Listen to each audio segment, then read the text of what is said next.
Noong taong ika-23 ng Agosto, 1896 sa Balintawak ay nagsimula ang Rebolusyon Pilipino laban sa pananakop ng mga Espanya.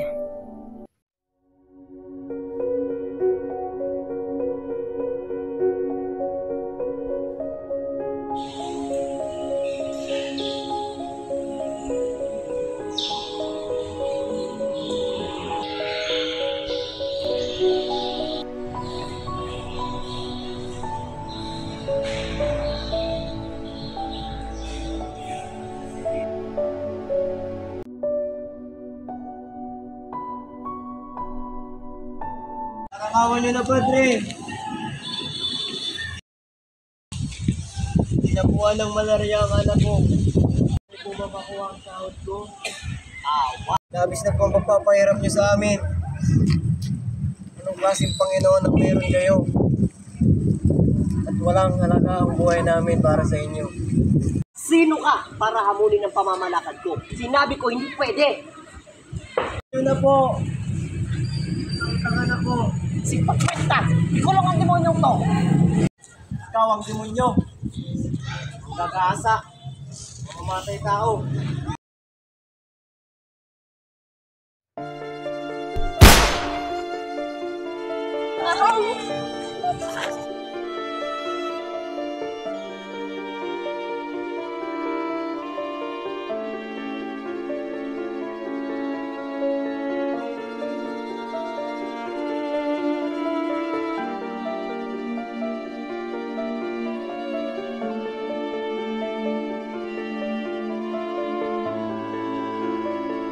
Ayaw mo matulad sa demonyong to. Matuto kayong sumunod sa utos ko. Sidyo. Anak ko, sinabi ko naman sa'yo, huwag ka nang lumaban. Sinabi ko naman sumunod na lang tayo. Sa kalaunan ay natuklasan ng mga otoridad ng Espanya ang mga plano ng Katipunan at nagsimula ang isang pagsusugpo sa organisasyon. Ito ay humantong sa pag-aresto at pagkamatay ng ilang mga miyembro ng Katipunan. Nang malaman ni Bonifacio ang mga nangyari at ginawa ng mga Espanyol sa kanyang mga kasapi, ay nagpatawag siya ng isang pagpupulong. Sabihin sa lahat ng konseho, pinapatawag sila ng Supremo. Ang kinabukasan ng ating henerasyon ay bahagi ng ating responsibilidad. Tayong mga naunang tao ang may lakas. Tayo ang makapagbibigay ng kalayaan na nararapat sa kanila. Malaki ang tiwala ko sa iyo, Andres. Bilang isang ina ng Katipunan, pinauubaya ko sa iyo ang desisyon na gawin ang sa tingin mong nararapat.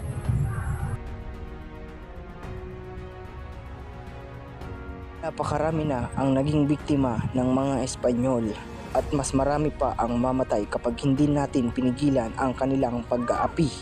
Sa laban na ito, isusulong natin ang ating mga buhay sa panganib. Ilang araw mula ngayon. Sa gabi ng 29, sisimulan na natin ang revolusyong ito. Labas ninyo ang inyong sedula. Sulat nyo ang munting papel na maalipit sa ating lahat. Kailangan na natin mukasan ang ilang taong pananakop ng Espanya. Hanggang sa huling hininga, hindi tayo magpapakuyog. Tayo ang magtatagumpay dahil tayo ang malaking bayan. Hindi ng sedula.